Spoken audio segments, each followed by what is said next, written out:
I picked up the phone and asked Dexter about the wedding date. I was sipping coffee in my living room, living any ordinary Saturday morning. The sun was streaming through the windows, and the roses in my garden were releasing their newly bloomed fragrance. As a 68-year-old widow, life was simple and predictable. But that day, everything changed. Dexter fell into an awkward silence on the other end. Then Sienna's voice came through, sweet, cheerful, but with a hidden venom within it. "Oh, Maggie, we actually got married yesterday. We only invited our closest friends. You know, we wanted a very special moment." The mug nearly fell from my hand.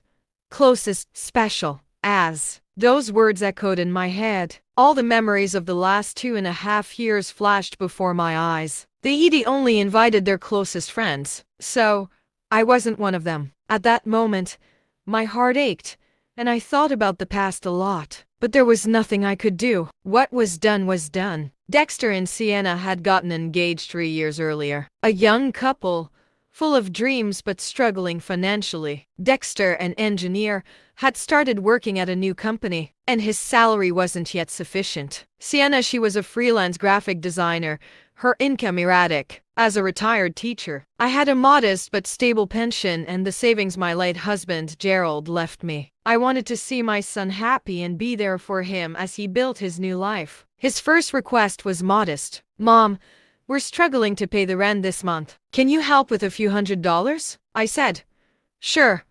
The next month, another emergency arose. Sienna's car broke down, and the repair cost was $1,000. "Maggie, I didn't mean to bother you too much, but we're really desperate," he said in his fake, sad voice. I said yes again, and so it began. $600 a month in rent, $300 for groceries, $800 for furniture, $1,200 for Sienna's dental work. Every month a new crisis, every crisis a new demand. And each time, I opened my wallet because, after all, this was my son, the only family I had who loved me, who needed me. Life had gotten very lonely after Gerald died. My connection to Dexter was the last thread that held me together. But now, these two strangers, on the other end of the phone, were telling me they'd severed that thread. "Best friends?" I whispered, feeling my voice trembling. "Yeah, Mom.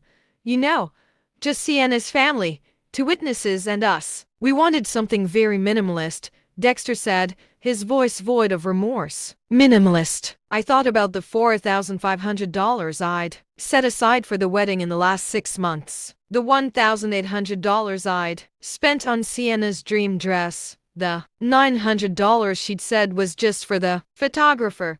The $1,200 she'd asked for as a contribution to the honeymoon fund.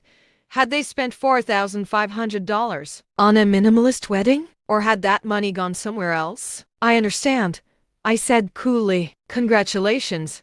Before I hung up, I heard Sienna say, "Maggie, please don't be angry. We love you so much. But you know, this is our special moment." I hung up. The phone felt so heavy in my hand, like it held the weight of all my disappointments. I sat there in my living room, my coffee cold, the sun moving. But I didn't. I did the math in my head. How much money had I spent in 2.5 years? Rent payments $600 a month, 30 months, $18,000. Groceries and bills averaged $400 a month, with another $12,000, emergencies, gifts, wedding expenses at least $38,000 total. Almost $40,000, more than half of what Gerald left me. Money I should have set aside for my own future security. And what did I get in return? I wasn't even invited to a wedding. I wasn't special. Not special enough. Please don't get me wrong. I never did these favors because I expected something in return. They were all out of love for them. But not being invited that day hurt me deeply, deeply. That night, I couldn't sleep. I tossed and turned, staring at the ceiling, questioning the past. Where did I go wrong? Was I too available? Was I too generous? Or did I let them see me as an ATM instead of a person? Dexter was so different when he was little. After Gerald died, it was just us two. He'd hug me and say, "Mom, you're the best in the world. I love you so much." When did he become this man? When did he start seeing me only as a source of money? Or was he always like this? and I just didn't want to see it. By morning, I had made up my mind. Enough was enough. For years, I had lived for others. For Gerald, for Dexter, for Sienna. Now it was time to live for myself. I went into my bank account and canceled the automatic transfers. The $600 rent payment that had been due every month for Dexter would no longer be deducted. My finger trembled as I pressed the cancel button. I paused for a moment. What if they really needed it? What if it put them in a difficult position? Then I remembered that sentence. We only invited our closest friends. I pressed it. For the first time in years, I was in control of where my money went. A week passed. I was silent. Dexter didn't call. Sienna didn't. In that first week after the wedding, there was no thank you message, no photo post, no how was the wedding. They went on with their lives as if I didn't exist. On the 8th day, my phone rang. It was Sienna, but this time, her voice was different. It wasn't the sweet, loving voice. Instead, there was a nervous, almost panicked voice. Maggie, did you transfer the rent? Our landlord is calling us. We haven't paid in 2 weeks, and he's threatening to evict us. There was genuine fear in her voice. What was interesting was her haste to call me, and her complete absence from the wedding. Sienna, I said calmly, I'm not making the rent anymore. The silence on the other end was so thick it was as if the phone line had been cut. What? What do you mean? He stammered. I mean, I'm no longer paying your rent, your bills, or your emergencies. You'll be covering your own expenses. But Maggie, we were counting on you. We made plans with this money. Why did you suddenly change your mind? Plans? They made plans with my money, without consulting me, without considering me. Sienna, you didn't even invite me to your wedding. You told me I wasn't special, so why should I be special to you? That was something different. It was a small ceremony, you know we didn't mean. I know, Sienna. I know damn well. I know you invited Sienna's family. I know they were on their honeymoon with you. I've seen the photos. I could hear Sienna's breath hitch. Yes, I'd checked social media. I'd seen everything I shouldn't have. Sienna's mother gazing proudly at her daughter in her wedding dress. Her father putting his hand on Dexter's shoulder and smiling. Not the small, minimalist ceremony, but a full-blown wedding reception. 30 people, floral decorations, cake, DJ, and me missing. Maggie, please. This isn't the time to talk. The landlord is really going to kick us out, then tell Dexter to get a job. Sienna, you take on more projects. You're both adults. It's time you stood up for yourself. You can't do this to us. We're family. My voice rose. Years of pent-up anger erupting. Family doesn't exclude each other from their weddings, Sienna. Family doesn't just call each other when they need money. Family only cares about each other when they're useful. I hung up. My hands were shaking, but this time not from fear, but from freedom. My neighbor Beatrice Webb knocked on my door that afternoon. She was a wise, kindly woman of 72. Her husband had died 10 years earlier, and she had lived alone ever since. We used to have tea together often, but in recent months, Dexter and Sienna's demands had become so intense that I had even neglected. Beatrice, Maggie dear, I haven't seen you for a long time. Is everything all right? She asked as she entered, and so I sat there, telling her everything. The wedding, the betrayal, the money, the phone call. Beatrice listened silently, nodding occasionally, her eyes filled with understanding. When I finished, she took my hand. Maggie, 20 years ago, my daughter did something similar. I'd send her money every month, and every month there was a new excuse. Then she said she wouldn't come to visit me for Christmas because her mother-in-law was closer that day. I realized that all she meant to me was my money. What did you do? I asked. I cut off the money. He wouldn't talk to me for 6 months. Then he lost his job and got into real trouble, and I still didn't help. A year later, he called, tearfully apologizing. Now we have a real relationship, based on love, not money. Beatrice's words gave me hope. Maybe Dexter would learn too. Maybe this would be a lesson for him. But for that moment, I just rested. And for the first time in a long time, I felt like I wasn't alone. I hoped Dexter would learn his lesson and realize how big a mistake he'd made with me. 2 days later, Dexter knocked on my door. He had the keys. He could have come in, but this time he'd chosen to knock. When I opened the door, I was surprised by what I saw. My son looked tired, had circles under his eyes, his hair a mess. "Mom, can we talk?" I stepped aside, and he came in. We went into the living room, and he sat on my couch, the couch I'd bought for Sienna. "Ironic, Mom. Sienna said you stopped sending the money. Why?" His voice was accusatory, not understanding. "Dexter, you didn't invite me to your wedding, Mom." "That wasn't about. What exactly was it about, Dexter? Explain it to me, because I don't understand. I've been sending you money every month for 2.5 years. I pay your rent. I pay your bills. I solve your crises. And in return, I don't even get invited to the most important day of your life, Mom." That was Sienna's request. She just asked for a little. I counted 30 people on social media, Dexter. Sienna's mom, dad, siblings, cousins, friends. It wasn't little. It wasn't just me. Dexter bowed his head, unable to answer. Then he looked up, and what I saw in his eyes hurt me even more, not anger, but calculation. "Okay. We can make it up. We can have a dinner, have a formal celebration, and you can come. Are you going to do this for my money, Dexter?" Silence. Confirming.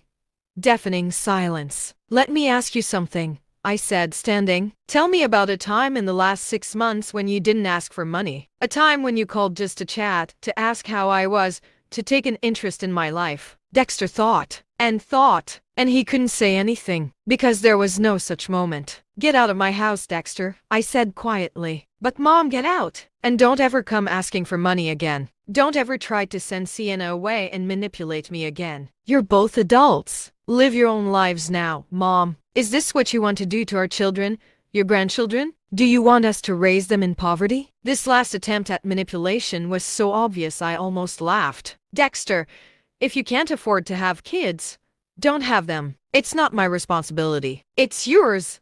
My son stood, angry, defeated. "You'll regret it, Mom. No one will be there for you when you really need them. There's no one anyway, Dexter, so I have nothing left to lose." He turned around, on his way out the door, and tried to say one more thing, but I closed it, softly but firmly. For a week after that night, the phone rang constantly. From Sienna, Dexter, Sienna's mother. Numbers I didn't recognize. I answered none of them. Then the messages started coming. Please, threats, accusations. "Maggie, please. We're really in trouble, Mother. They're going to throw us out on the street. I didn't think you could be so cruel. You'll die alone in your old age." I read every message, but never answered any of them, because if I had, a door would have opened, and I was closing that door forever. Beatrice suggested I have security cameras installed. "People get unpredictable when they're desperate, Maggie. Protect yourself." She was right. The next day, I called a security company and had cameras installed at the front door, the back door, and the driveway. You might think this was overkill, but I would soon realize it was necessary. 2 weeks later, at a.m., my doorbell started ringing. I looked through the cameras. Dexter and Sienna with an older man. I didn't answer the door. "Mom, open the door. We need to talk," Dexter shouted. I pretended it wasn't there. The doorbell rang for an hour. Then the old man left a business card and they left. I took the card, family law attorney Harrison Blake, so they had taken legal action. It was time to call my own lawyer. Leonard Thornton, the lawyer I trusted, had prepared Gerald's will. I told him the whole situation, the wedding, the money, the threats, and now his lawyer. Leonard listened silently, taking notes. "Maggie, what they did could legally qualify as elder abuse. They exploited you financially, but they could also claim you as mentally incompetent and seek guardianship. Custody? The court might deem you incapable of managing your own affairs and appoint your son as your legal guardian. Then he would have full access to your money." My blood ran cold. Could they do that? They could try. But if you're completely mentally healthy, which you are, they can't win. But you have to be prepared. We'll need to document everything: medical reports, psychiatric evaluations, financial records. And so the battle had officially begun. But this time, I was ready. For the first time in years, I was fighting just for myself. And I wasn't planning on losing. Leonard, as we sat in Thornton's office, facing the mountain of documents, I couldn't stop wondering how my life had come to this. Never in my 78 years had I imagined that one day I would be preparing a legal defense against my own son. Leonard looked at me over his glasses and spoke with a serious expression. Maggie, this is not going to be easy. Dexter and Sienna will do everything they can to make you look mentally incompetent. They will distort your every behavior, make you question every decision. You must be prepared. I placed my hands on the table. They were trembling slightly, but my resolve remained firm. Leonard, when Gerald died, I was left on my own. I ran the house, paid the bills, managed the investments. I sent Dexter to college, planned for my own retirement. If I was smart enough to do those things, why should I be incompetent now? You're right, Leonard said, and we'll prove it in court. But first, I'm going to ask you a few tough questions. Exactly how much money have you given Dexter and Sienna in the last 2 years? I pulled out my notebook, my meticulously kept records. Every transfer, every check, every cash donation was there. It felt a little strange, but there was nothing left to do. 2 years and 7 months, 38,750, I said. Leonard's eyebrows raised. And what did they want in return? Thanks? Respect? Involving you in their lives? None, I replied with a wry smile. Just more money. Look, Maggie, our strongest card in this case is this. You made a rational decision. A financially exploited woman decided to protect her resources. That's not crazy. It's common sense. Leonard's words reassured me, but I still felt uneasy. What if Dexter produces false witnesses? What if he brings in people who say I'm acting weird? Then we'll bring in witnesses who can prove you're completely normal. Beatrice, your doctor, your former colleagues, your neighbors, who knows you well and can testify on your behalf. A few names came to mind. Beatrice, of course, and my former school principal, Patricia Caldwell, my family doctor, Dr. Rachel Simmons, Thomas Rivera, the owner of the grocery store where I'd shopped for years. Call them all, Leonard said, and tell them what happened. They might have to testify in court. From that day on, my life became a training camp. Every morning, I woke up and did crossword puzzles, read books, and reviewed my financial records to stay mentally sharp. Dr. Rachel, I went to Simmons and got a full checkup. Maggie, I ran your results, Dr. Simmons said at the end of the appointment. You're in remarkably good health for a 68-year-old woman. Your blood pressure is normal. Your cholesterol is low, and your cognitive tests are excellent. I can prepare a report for those who can't see you. Thank you, Rachel. This is very important to me. That week, at Leonard's suggestion, I also saw psychiatrist Dr. Helena Morrison, a professional who specializes in the mental health of the elderly. Spent hours questioning me, running tests, and listening to my history. Miss Hartwell, he said at the end of the evaluation, I don't see any signs of mental retardation in you. On the contrary, the decisions you've made recently are remarkably healthy. Leaving an abusive relationship, protecting your own resources, these are signs of a strong mind. Can you put it in writing? Of course, and I will testify in court if necessary. That day, when I got home, for the first time, I felt like I could actually win. But the feeling didn't last long, because the next morning, a formal subpoena was left on my doorstep. Dexter and Sienna had officially filed a lawsuit, a custody case. The claim, Margaret Hartwell, due to her age and mental state, lacks the capacity to manage her own financial affairs and requires a guardian. My hands trembled as I read the paper. This wasn't just a family dispute anymore. This was a legal battle for my freedom, my dignity, my identity. Beatrice came to me. I was crying. For the first time, the whole facade of strength had crumbled. Beatrice, my own son is trying to have me declared mad. For money, only for money. Beatrice hugged me and stroked my hair. Maggie, my dear, sometimes our children disappoint us, but that doesn't diminish your worth. You are a wonderful woman, a strong woman, and you will win this battle. What if I lose? What if the court rules in their favor? Then we'll appeal, and again, and again. But you won't lose, Maggie, because the truth is on your side. The trial date was set in 3 weeks. Those 3 weeks were the most intense of my life. Leonard and I met every day, strengthening our defense, discussing possible scenarios. Dexter's lawyer, Harrison Blake, is one of the most aggressive family law firms in town, Leonard said one day. He'll force you into the auditorium, try to shake you emotionally. It's very important that you remain calm. How can I remain calm, Leonard? This is my son, the boy I bore, raised, and love will now stand before me as an enemy. I know, Maggie, but remember, he's not the Dexter you knew anymore. The Dexter of today is a man blinded by greed. Your real son is still out there, but he's not the one you're dealing with now. Leonard was right. I had to see Dexter not as my younger son anymore, but as the enemy I was facing. This shift in mindset was painful, but necessary. Our witnesses were ready. Beatrice, Patricia Caldwell, Dr. Simmons, Dr. Morrison, Thomas Rivera, and a surprise addition, my old banker Graham Foster. Graham had been managing my accounts for 30 years and could attest to the health of my finances. A week before the hearing, the unexpected happened. Sienna called me, but this time her voice was different, hurt, tired, perhaps regretful. Maggie, can we see each other? Just you and me without Dexter. Every fiber of my being told me to say no, but curiosity won out. Where? That old coffee shop around the corner. Tomorrow at noon. The next day, I sat in the coffee shop waiting for Sienna. When she arrived, I barely recognized her. She was thin, her hair was messy, and she had dark circles under her eyes. She sat across from me, not even ordering coffee. Maggie, I want to apologize, he said quietly. I didn't know what I'd expected, but this wasn't it. An apology? Yes. For everything. The wedding, the money, the lawsuits, everything got out of hand. Sienna, you're the one who chose to go to court. You're the one who chose to have me declared incompetent. I know. And that was Dexter's idea, not mine.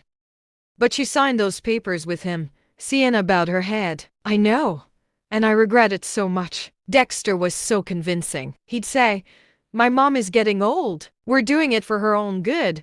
But the truth is, it was just for the money. It always was. There was sincerity in his words, but it was too late. Sienna, if he's truly sorry, go to court and tell the truth. Testify against Dexter. She looked up, looking scared. I can't. He's my husband. He'll destroy me. Then an apology means nothing. Remorse isn't just words, Sienna. It's actions. I stood up, but before I left, I said one last thing. You know, I really did treat you like a daughter-in-law. I considered you part of my family. But you never saw me as family, did you? You just saw me as a source of funding.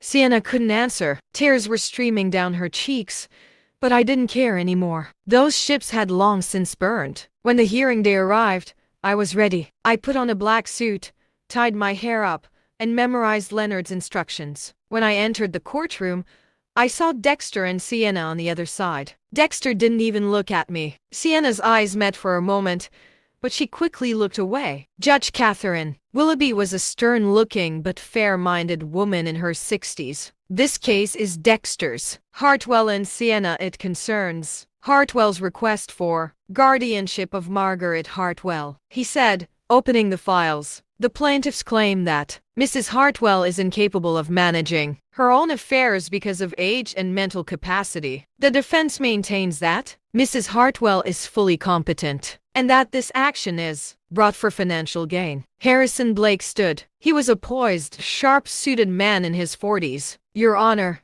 over the last 6 months, there have been marked changes in Miss Hartwell's behavior. She has severed contact with her family, unjustifiably stopped financial support she had provided for years, and implemented unreasonable security measures. These behaviors are clear indicators of mental decline.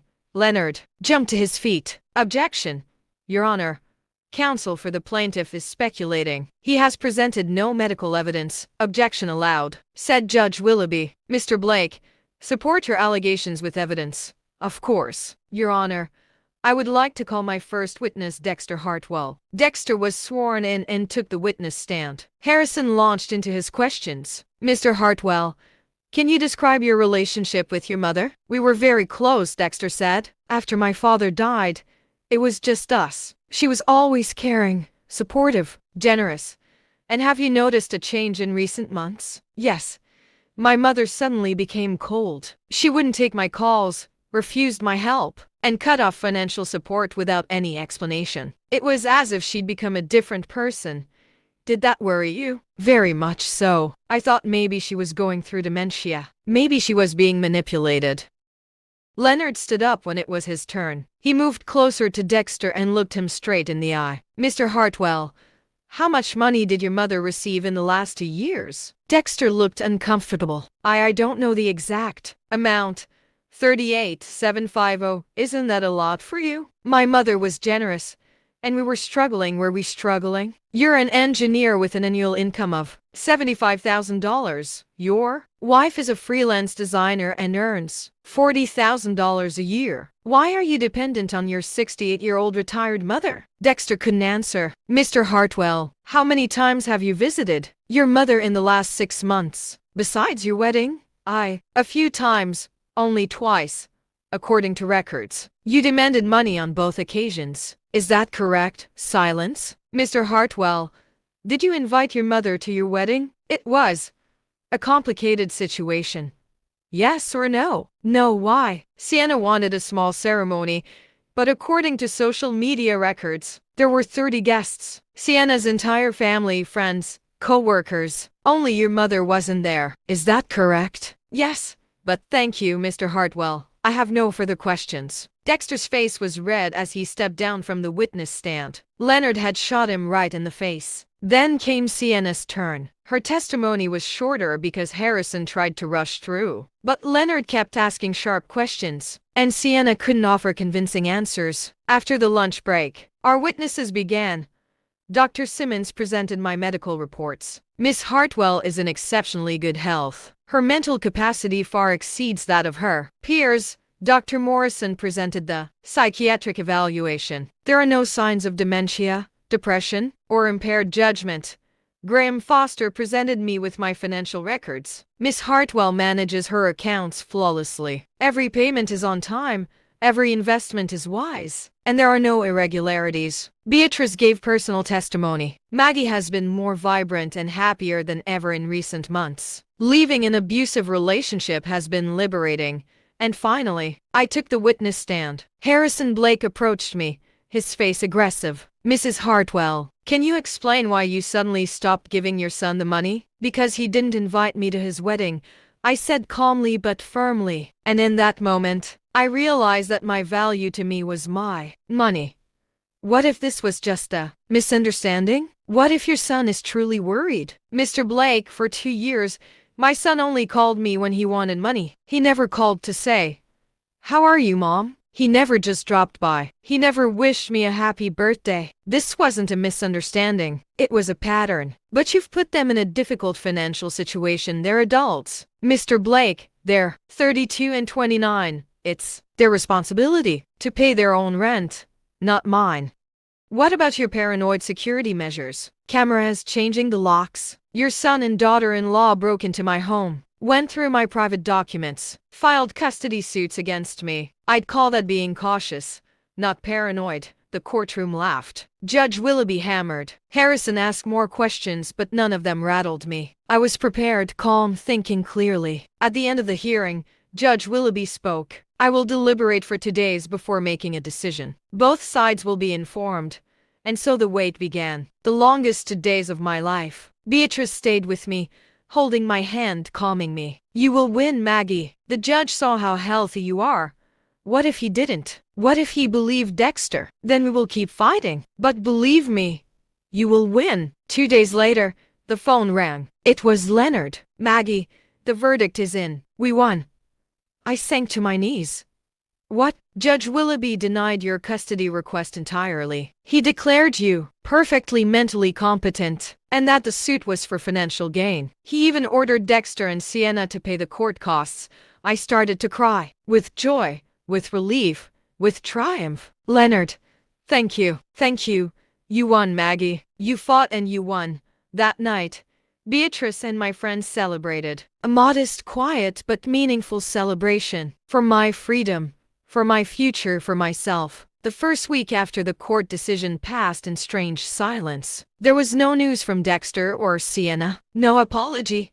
No explanation. Nothing. It was as if our years-long relationship had suddenly evaporated. But this time, the silence didn't hurt me. On the contrary, it was peaceful. I no longer wondered, What do they want? Every time my phone rang, I no longer worried every month about what crisis would arise this month. For the first time in years, I was living solely for myself. I went to Leonard's office one last time to finalize all the legal paperwork. Maggie, you should consider updating your will, he said, sitting at his desk and talking to me. Your current will states Dexter as heir. You might want to change that.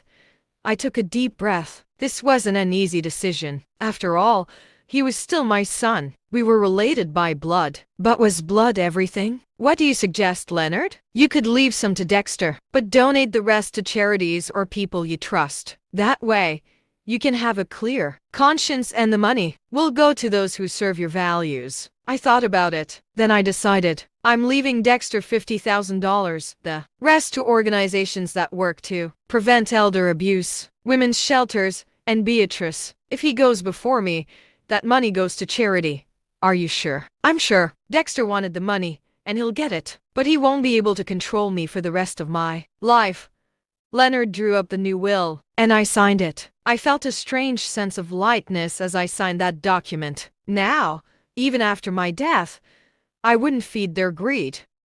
On my way home, I stopped by the supermarket where I used to shop every week. Thomas Rivera, the elderly owner, smiled when he saw me. Mrs. Hartwell, I didn't get to see you at the hearing, but I heard the results. Congratulations. Thank you, Thomas. And thanks for being willing to testify always, Maggie. You're a good woman. What your son did was very wrong. As I shopped, I realized I wasn't just buying the essentials anymore. Before, every penny counted because Dexter and Sienna's needs were never ending. But now, I could buy myself nice things. Good wine, good coffee, fresh flowers, small luxuries. But for me, there were huge signs of freedom. That night we had dinner at Beatrice's house. She had cooked chicken, potatoes, vegetables, and an incredible apple pie. Maggie, she said after dinner, I want to tell you something. You don't have to do it for me. You don't have to leave me anything in your will, Beatrice. You've been family to me these last months. Real family. More than Dexter. That money is my thanks.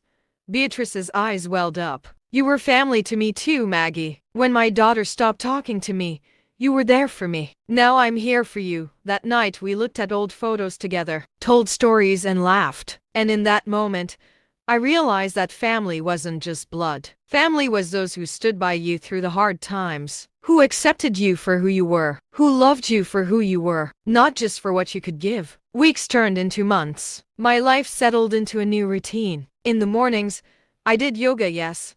I'd learned yoga at 68. I joined at Beatrice's suggestion and was amazed at how much stronger my body had become. In the afternoons, I volunteered at the local library, reading to children. My old teacher instincts were rekindled, and it was an incredible feeling to see the children light up as they listened to me. In the evenings I painted. It was a hobby I'd loved in my youth but forgotten over the years. Now I was rediscovering it. One Tuesday afternoon, as I was reading a story to the children in the library, I saw a familiar figure in the doorway. My heart stopped. It was Dexter. He paused when he saw me, then slowly approached. After the story was over, the children dispersed, and Dexter came to me. "Hello, Mom," he said quietly. It was the first time I'd heard the word Mom come out of his mouth in 6 months. "Dexter, can we talk? Please." "Just 5 minutes." We went outside and sat on the bench in front of the library. Dexter looked tired. His face was pale. His hair was newly gray. His shoulders were slumped. "Mom, I came to apologize," he said. "I know it's too late. I know I've done irreparable things, but I still have to say it. I'm so sorry." I waited. Would he say more? After we lost the court case, Sienna and I went through a really hard time. We lost our jobs. Well, I did, but Sienna still works. We lost our apartment. We had to move to a smaller place. And in that time, I realized everything. How I'd used you. How I'd only seen you as a source of income. How I'd shirked the responsibility of being a real son. There was genuine regret in his voice. But was it enough? "Dexter, why did you come now? Where were you 6 months ago?" "I know. I was so angry then. My pride hurt. I thought you were unfair. But then, life taught me a lesson. For the first time, I really had to work. I really had to fight. And I realized that's what you were trying to teach me a long time ago, Dexter. I always wanted the best for you. But best didn't mean you being dependent. It meant you standing on your own 2 feet, earning your own successes, discovering your own worth. I know, Mom. And I get it now. Even though it's too late. There was a long silence. We listened to the birds, the distant voices of children. Then I spoke. Dexter, I forgive you, but I'm not forgetting. Our relationship can never be the same. Maybe it never will. But maybe, little by little, we can build something new, from scratch. That is enough for me, Mom. I'm just asking for a chance. Slowly, at your pace. There are a few rules, Dexter. 1. You never ask for money again. 2. Sienna needs to treat me with respect. 3. We communicate when I'm ready. You don't pressure me. I accept everything. He stood up and was about to leave. Then he turned. Mom, one more thing. Sienna and I are getting a divorce. This was surprising news. What happened? Everything changed after that trial. I realized she had made me a worse person. She always wanted more money, more luxuries, and I was providing that by disappointing you. I don't want that life anymore. I'm sorry, Dexter. Don't be sad. Maybe this is a fresh start for me too. I can't live the life Sienna wants, but I can live the life you taught me: honesty, hard work, real values. He was gone. I sat there alone with mixed emotions. Was I feeling anger? A little sadness? Yes, but there was also hope. Maybe Dexter really was changing. Maybe this crisis had taught him the lesson he needed. Time would tell. That evening, I told Beatrice about it. What do you think? She asked. Should I give him a second chance? Maggie, you're the kind of mother who would always give him a chance. But this time under circumstances within limits. That's healthy. If Dexter has truly changed, he'll respect those circumstances. Over the next few months, Dexter and I gradually started communicating again. We spoke on the phone once a week, briefly but respectfully. He told me about his new job, a project manager for a construction company. A modest salary but honest work. I told him about my volunteering at the library, my yoga class, my new friends. Money never came up. He never said, Mom, can you help me? That was a good sign. 2 months later, he invited me to coffee. We went to the same cafe where Sienna had come to apologize. But this time, it was different. This time, it was a real conversation. Mom, I got a promotion from work, he said proudly. I'm managing a team now. My salary got a raise. For the first time in my life, I can live comfortably without anyone's help. I'm proud. Dexter. And, he paused. I'm dating someone. Her name is Claire. She's a nurse. She's very different from Sienna, simple, honest, real. I'd like to introduce you to her, but only when you're ready. Maybe soon, Dexter. But let's not rush things. He laughed. The only thing I'm not rushing anymore is my relationship with you. Mom, I want every step to be meaningful. From that day on, we started seeing each other monthly. Sometimes for coffee, sometimes for a walk, sometimes just by phone. Each meeting was brief but important. Dexter told me about Claire, how they met, her values, her future plans. And he never once said, Can you help us? 6 months later, Dexter invited me to dinner. I was supposed to meet Claire. We met at a restaurant Dexter had chosen, and he would pay for. Even that small detail was important. It demonstrated her independence. Claire was a woman in her 30s, with brown hair and kind eyes. When I shook her hand, I felt a warm, genuine warmth. Miss Hartwell, Dexter has spoken so much about you, he said. It's an honor to meet you. You can call me Maggie, Claire, and I'm pleased. We talked all mealtime about her jobs, her hobbies, her dreams. Claire told her story, how she became a nurse, why she loved it. Dexter's eyes lit up as he listened. It was genuine love, so different from the calculated, manipulative kind of love he'd had with Sienna. At the end of dinner, when Claire had gone to the bathroom, Dexter turned to me. Mom, what do you think? She's a wonderful woman, Dexter. She's so perfect for you. I'm thinking of proposing to her, but this time, I want to do it right. A small ceremony, just people we really care about. And Mom, you'll be there, as the guest of honor. Tears welled up in my eyes. Thank you, Dexter. Thank you, Mom. for giving me a second chance. Most people wouldn't. You're still my son, Dexter. You made mistakes, but you've grown. You've changed. Seeing that is my greatest reward. Driving home that night, for the first time in years, I was truly at peace. My relationship with Dexter wasn't perfect, maybe it never would be. But now he was honest, respectful, real, and that was enough for me. Months passed. Dexter and Claire got engaged. Preparations began for the wedding, a simple, intimate one. And this time, the invitation was sent to me on the first day. Maggie it read Hartwell and his wife. Luckily, I'd be able to take Beatrice as my wife. When the wedding day arrived, I wore a pink dress, the same one I'd planned to buy for Dexter's first wedding but never wore. It was worth wearing this time. Claire looked stunning. It was a small, intimate ceremony, 20 people, all genuinely loved ones. I'd been seated in the front row, the guest of honor. Dexter looked at me as they said their vows, and in his eyes, I saw something I hadn't seen in years: genuine love and respect. We danced at the reception. "Thank you, Mom," she whispered in my ear, "for giving me the strength to say no. That no saved me." "You're welcome, son. Sometimes the greatest love is saying no." That night, on the way home, Beatrice turned to me. "Are you happy, Maggie?" "Yes," I said, smiling. "For the first time in years, I've been truly happy."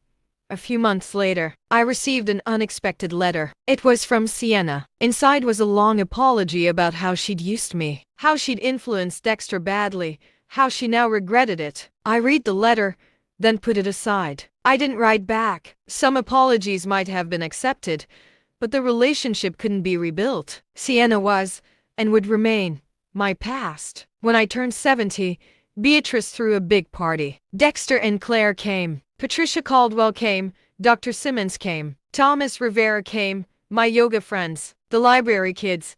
Everyone came. "Toast to 70 years," Beatrice said, raising her glass. Maggie Hartwell, an amazing woman who fought against life's odds, won her freedom, and showed us all what true strength is. Everyone applauded. I stood too. "Thank you, everyone. You know, a few years ago, I was feeling lost. I lived to please others, losing my self-worth, thinking that love could be bought. But then I learned something: true love never demands a price. If someone only loves you for what you can give, they don't love you at all. And I've also learned that saying no isn't selfish. Standing up for your own boundaries, knowing your worth, living your own life, these are signs of strength. I'm 70, and I've never felt younger than I do now, because I'm free, really free." The party was amazing. We danced, we laughed, we told stories. At the end of the night, Dexter came to me. "Mom, I want to give you something." He held out a small box. I opened it. Inside was an old photo. Dexter was 5, with me holding him, both of us smiling. On the back, in Dexter's handwriting, was written, "Happy Mother's Day. I love you, Mom." Dexter, age 5. "I've been hiding this for years," Dexter said. "I had that child I lost back when I was Sienna, but you taught me how to find it again. This photo represents our true relationship, you and me, beyond money, beyond self-interest, beyond manipulation, just mother and son." I hugged him, truly hugged him for the first time in years. "I love you, Dexter. I love you too, Mom." That night, when I went to bed, I looked up at the ceiling and thought of Gerald. "See, my love," I whispered. "I finally won. I won myself." When I woke up the next morning, the sun was shining through the window, the birds were singing, and a new day was dawning. I was 68, but I felt reborn. The possibilities were endless. Maybe I would travel. Beatrice and I were planning a European tour. Maybe I would try new hobbies. I'd signed up for a ceramics class. Maybe I'd meet new people. I'd join a local book club. The possibilities were endless, because now I wasn't just living for others, I was living for myself. I went down to the kitchen, made coffee, and called Beatrice. "Good morning, Beatrice. Do you have plans today?" "No, dear. What are you thinking?" "Let's go on a picnic, to the lake, in the sun, with sandwiches." "Great idea. I'll be ready in half an hour." I hung up the phone and started making sandwiches. And in that ordinary moment, I realized what happiness was. It wasn't big events. It wasn't expensive gifts. It wasn't dramatic gestures. Happiness was a sunny morning, a good friend, and the freedom to live your own life. Years ago, if someone had asked me, "How will your story end?" I probably would have answered, "Surrounded by my son and his family, taking care of my grandchildren, happy and at peace." But life had different plans. Now, my story ends like this: surrounded by true friends, knowing my worth, free and strong. And that ending was so much better because it wasn't someone else's script. It was mine. Years passed. When I turned 75, Dexter and Claire had their first child, a girl named Emily.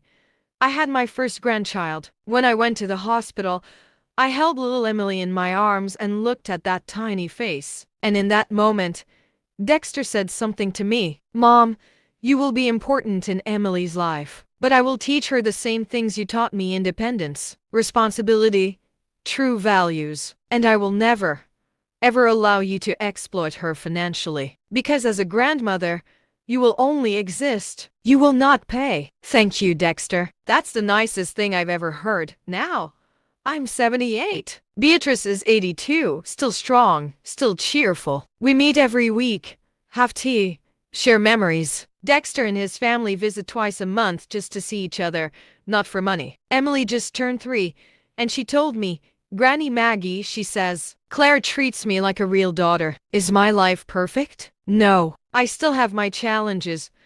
I still have my lonely moments. I still get haunted by the pain of the past. But am I free? Absolutely. And most importantly, do I belong to myself? Absolutely yes. I shared my story with you because maybe you've been in a similar situation. Maybe you feel like someone only loves you for what you give. Maybe you're afraid to say no. Maybe you think love has to be bought. If so, I want to tell you this.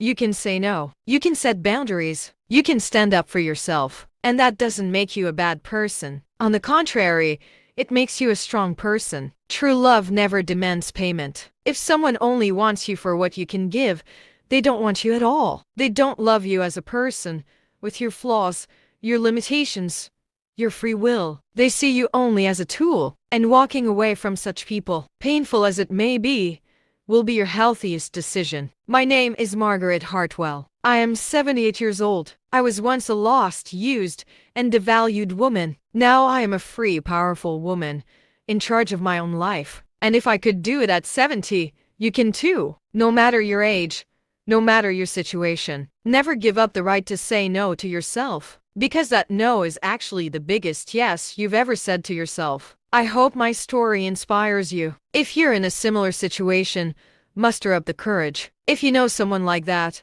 support them. And if you're that exploiter, stop, think, change. Because one day, you'll realize the value of the person you lost. And by then, it may be too late. Finally, I want to ask you a question.